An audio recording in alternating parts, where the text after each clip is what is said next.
વિધાનસભાના અધ્યક્ષ શ્રી શંકરભાઈ ચૌધરીના હસ્તે થરાદ ખાતે રૂપિયા 13.28 કરોડના ખર્ચે નવનિર્મિત વહીવટી બિલ્ડિંગનું લોકાર્પણ.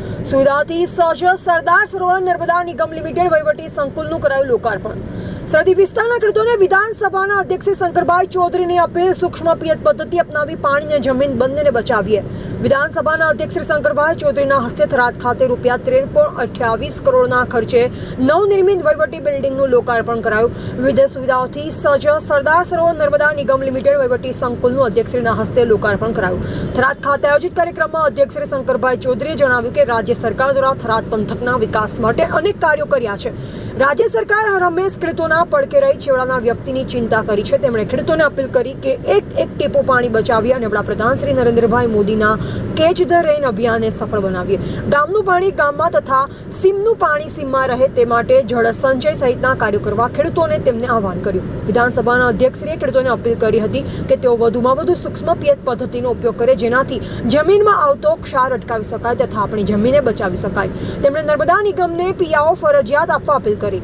દરેક ખેડૂતે પાણી માટે નર્મદા નિગમમાં નાણાં જમા કરાવે આપણી ફરજ હોવાનું પણ જણાવ્યું હતું. આ સાથે અધ્યક્ષશ્રીએ જાહેર કરતા જણાવ્યું કે રાજ્ય સરકાર શ્રી અને ભૂપેન્દ્રભાઈ પટેલ દ્વારા તારીખ 22 મે 2025ના રોજ વાવ થરાદ વિસ્તારની બ્રાન્ચ કેનાલમાં નર્મદાનું પાણી છોડવામાં આવશે, જેથી કરી ઉનાળાની ગરમીમાં પશુ પક્ષી અને ખેડૂતોને ફાયદો મળી રહેશે. તેમણે માં નર્મદાનું પાણી એ પાણી નહીં પરંતુ પ્રસાદ છે તેમ જણાવ્યું. ઉલ્લેખનીય છે કે અધિક્ષક ઇજનેર શ્રી સરદાર સરોવર નર્મદા નિગમ લિમિટેડ થરાદ હસ્તક 3 વિભાગીય કચેરી તથા 16 પેટા વિભાગીય કચેરીઓ કાર્ય છે, જેમાં કુલ 187 અધિકારી કર્મચારીઓનું મહેકમ મંજૂર થયેલ છે. થરાદ વર્તુળ હેઠળ નર્મદા વહીવટી સંકુલનું કુલ રૂપિયા 13.28 કરોડના ખર્ચે વર્ષ 2023માં કામગીરી ચાલુ કરાઈ, જેનું લોકાર્પણ કરાયું છે. થરાદ વર્તુળ કચેરી હેઠળ 6 બ્રાન્ચ અને 3 ડાયરેક્ટ ડિસ્ટ્રિક્ટનો સમાવેશ થાય છે, જે થકી બનાસકાંઠા જિલ્લાના થરાદ, વાવ, ભાભર, સુઈ ગામ વિસ્તારના કુલ કમાન્ડ 1,30,000 હેક્ટરથી વધુ વિસ્તારને સિંચાઈ માટે પાણી ઉપલબ્ધ કરવામાં આવે છે. આ કાર્યક્રમમાં વાવ ધારાસભ્ય શ્રી સ્વરૂપજી ઠાકોર, નર્મદા નિગમના ડાયરેક્ટર શ્રી કે.એ. પટેલ, મુખ્ય ઇજનેર શ્રી એન.વી. કોટવાલ, અધિક્ષક ઇજનેર શ્રી એસ.પી. પટેલ, પૂર્વ સાંસદ શ્રી પરબતભાઈ પટેલ, થરાદ પ્રાંત અધિકારી શ્રી તુષાર જાની, જિલ્લા અગ્રણી શ્રી કનુભાઈ વ્યાસ સહિત સહકારી ક્ષેત્રના આગેવાનો, અધિકારીશ્રીઓ, કર્મચારીઓ અને બહોળી સંખ્યામાં લોકો ઉપસ્થિત રહ્યા હતા. આ સરહદી વિસ્તારના પ્રજાજનો વતી ખાસ કરીને વાવ થરાદ વિધાનસભા, જેના નર્મદાની કેનાલોનું કામ પૂરું થયા પછી હવે એનું મરામતનું કામ અને રેગ્યુલેશનનું કામ, આ અગત્યના કામો માટે એક મોટી કચેરી,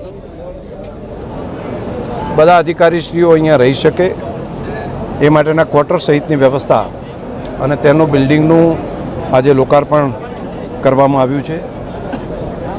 આ વિસ્તારના ખેડૂતો માટે આ કચેરી થવાને કારણે ઘર આંગણે જ એમને જરૂરી નર્મદા બાબતની માહિતી, મદદ એ અહીંથી થઈ શકશે.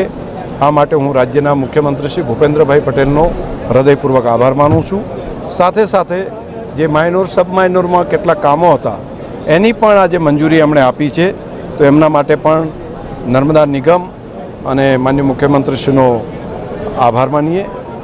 આવતીકાલથી નર્મદાની બ્રાન્ચ કેનાલોમાં પાણી છોડવા માટેનો પણ જે નિર્ણય કર્યો છે એ માટે પણ આ વિસ્તારના ખેડૂતો વતી રાજ્ય સરકાર માનનીય મુખ્યમંત્રીશ્રીનો આભાર અને ધન્યવાદ કરું છું.